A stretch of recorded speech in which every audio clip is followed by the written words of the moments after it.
changemaker, I have a long list of priorities and passions, from ocean protection, youth empowerment, education, and don't even get me started on getting real change happening within a political system. So you might wonder what it is I choose today.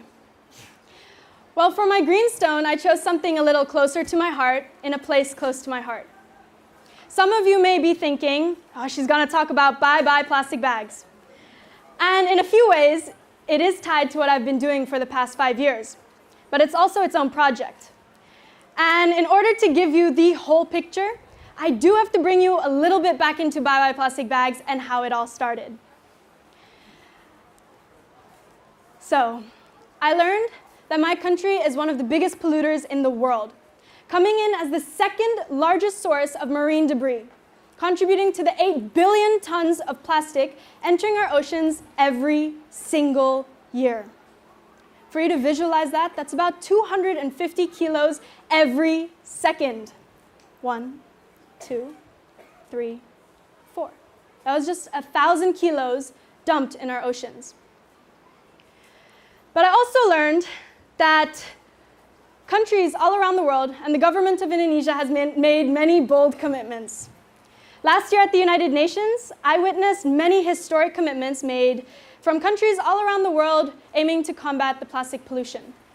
Indonesia has set a goal to reduce 70% of their waste by 2025. That is only 7 years away. And I can tell you from the last 5 years of campaigning to remove not 70%, but just one single-use item, well, I'm just going to say that time is ticking.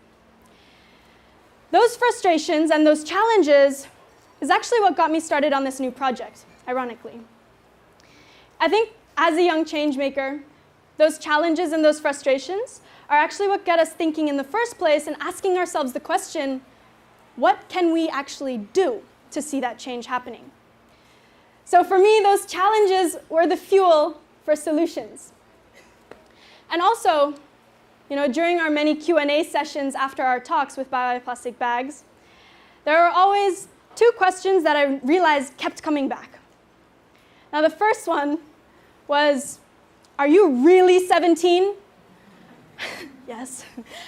And the second question, if not plastic bags, what are the alternatives? Well, we already have many, but just to name a few, we have plant-based bags, the keychain bags, the foldable bags, the net bags, the banana leaves, you get the idea. There are already so many. But an interesting thing that also kept coming back was the need for a change within the traditional linear business model. We even heard it earlier today from one of the earlier Greenstone presentations. There is now, what it used to be within the traditional business model is the creation of the product to the consumer, and that's it. And what really needs to start happening is the creation of an extended producer and consumer responsibility model. So this is something I really wanted to learn more about. And I learned that the new thing and the new change is actually to have everything circular. Sustainable from A to Z, meaning that you start with the source of the product, the resource, to the actual production and creation of the product, to the packaging, the marketing, the sales, the profit. What are you going to do with the profit of the product? And also a personal question I'd like to add, what happens to the product once you're done using it? And think of here a plastic bag. So today I want to share with you how I see this could all work. Introducing to you Mountain Mamas, the ultimate social enterprise with a circular system empowering women to produce alternative bags from recycled material. Yes.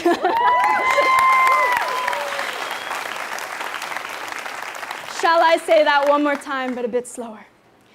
Mountain Mamas is the ultimate social enterprise with a circular system empowering women to produce alternative bags from recycled material.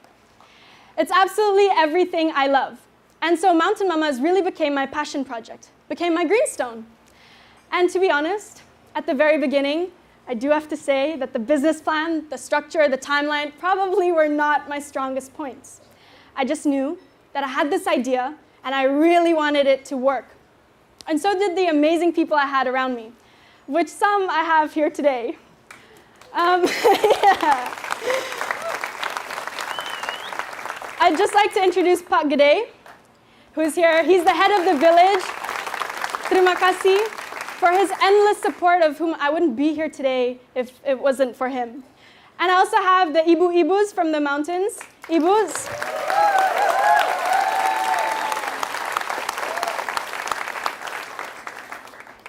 All right. So here's the idea behind Mountain Mamas, the ultimate social enterprise. The women, the mamas, they can come into our workshop space whenever they have time. It's still on a voluntary base, not to interrupt the daily tasks of women in the village, right? But here's the catch. Oh, here's the team. Here's the catch. Instead of getting a fixed monthly salary, we're paying each mama for each bag she makes individually, therefore automatically giving a sense of ownership and leadership. Because without the women, there is essentially no project. And every time they make a bag, and I have some here behind me, every time they make a bag, the bag will carry a stamp, right? This is what the stamp looks like. And this is what it looks like on the bag. It says, made by Mountain Mama Ibu Esa, right? In this way, we know who we have to pay for the bag on an individual scale. But on a more personal note, from the buyer's end, who later buys this at the retail store, they can then later go on our website with all the pictures of the faces of the mamas and see who made their Mountain Mama bag. Which is all very cool, but here's the part I'm most excited about. So, once the bags are paid for to the women individually, we resell them again in stores at a higher price. Then the profit goes 50% back to Bioplastic Bags as an NGO, and 50% of the profit goes back to the community in the village, not the women. Why? Well, in this way, I saw that the money could go back into a budget to be used for 3 key elements. Waste management, the setup of a waste management center, education, and health. So this project, we didn't set out to make profit only. We set out more with the intention to empower a local community within a business model that wouldn't only benefit their economy, but would also tap into their social and environmental states. And then all of these aspects making the circle round. So let's go back to the process first. When I first started ventilating the idea and talking to people about the project, they would say, great, what do you need? And the only thing I could think of and the only thing I would say is sewing machines. So then later at one of our talks in Jakarta, we managed to not get 1 or 2, but 8 sewing machines donated. Yeah. So it felt like we were off to an incredible start. And even better when later 69 Slam heard about the project and donated an extra 6 machines. Yeah, so, thank you. The rest of the plan was more what to do and ask for next. And well, we needed a location for the project, right? And remember when I said I chose a place close to my heart? It's called Wanagirikau, and is absolutely one of the most beautiful places in the world. Our family has a house up there, and it's a part where we spent a big part of our childhood. You enter this magical place with the most kind people who work very hard and lead a simple life. So since I considered Wanagirikau home and the villagers family, I decided it was time to give back. So we got a workshop space in the village, and I got my location.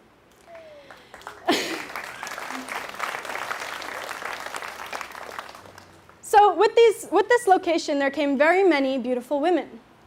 And I'd known these women since I was a very young child, most of them working in the rice fields or preparing for ceremonies. So it made me very happy to be able to give them an opportunity to earn an extra income. But at this point, all of you sitting there might be like, oh, Mel, why women? Why mountain mamas and not mountain papas? Well, this goes on a more personal note, and I guess that's because as a young woman myself, I felt that it was really important to empower other women and give them as much leadership opportunities as I have been given. So this was a project that I saw could do just that. But to be honest, during my time with the women, I've truly learned and seen for myself what it means when you put a woman on the front lines. And here I want to take the time to tell you a little story about this girl, Dia, who actually is here today, and if she wants to join me up on stage. Ja, ikut.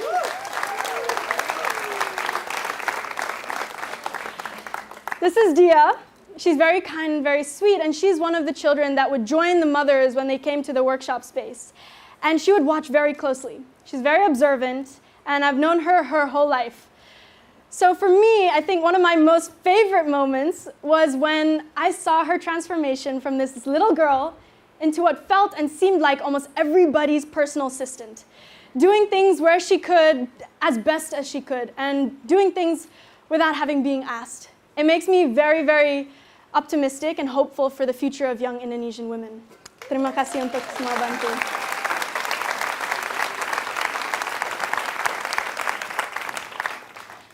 Right, so I built the concept of mountain mamas to be entirely circular, right? Meaning that even the materials that we were going to make the bags from couldn't be from traditional linear production lines. They had to be donated or recycled. Now, where in the world is someone going to find donated material on a large scale, big enough for the size of bags and good enough quality? Well, there were the first donations from friends and from family, and even from our own closets that kicked us off the ground. But now, slowly, we're working on bigger names like the Hilton Hotel Group that have just donated their first batch of rejected sheets and towels, which we will be using to make our next production line with.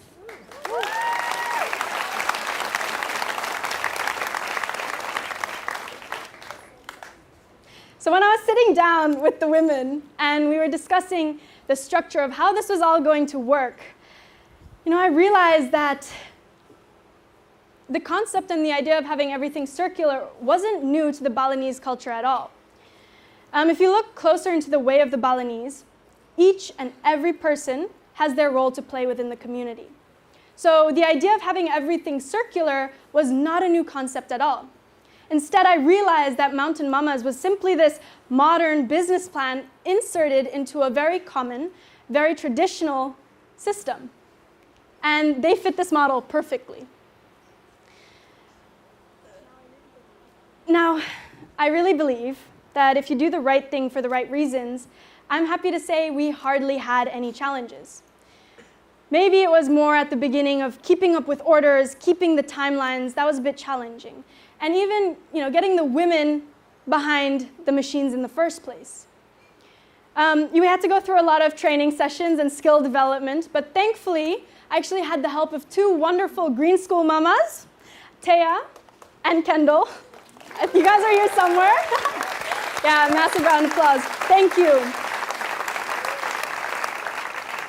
So getting the support of two wonderful Green School mamas that helped really train and teach the Mountain Mamas.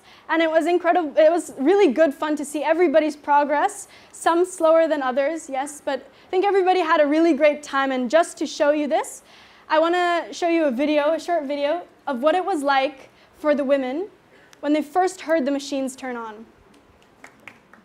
Okay. I don't know if I have to click play or is it going to play automatically? Click it in.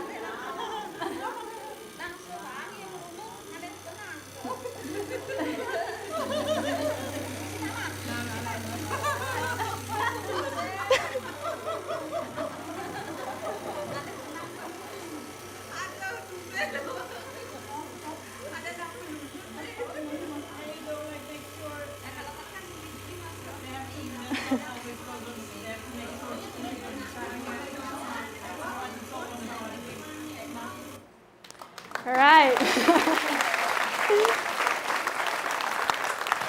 So it was really good fun and a really amazing way for all of us to connect. But we have three bags, three different designs. We have over here, as you can see, we've got the crochet bag. It's this one, made from recycled clothes. We have our recycled newspaper bags. And to be honest, these two designs were actually the most favorite from the women because it didn't require the machine. But as a team, what's becoming to be our favorite design is the last one, our tote bags. So I have a few Mountain Mama bags with me here today. So if you're interested, please do come find me after the talk. Now, I want to leave you today with a slightly adjusted version of our infamous quote. Some of you may know. Here we go. Women may only be 49% of the world's population, but empower a woman and you get shit done. Thank you.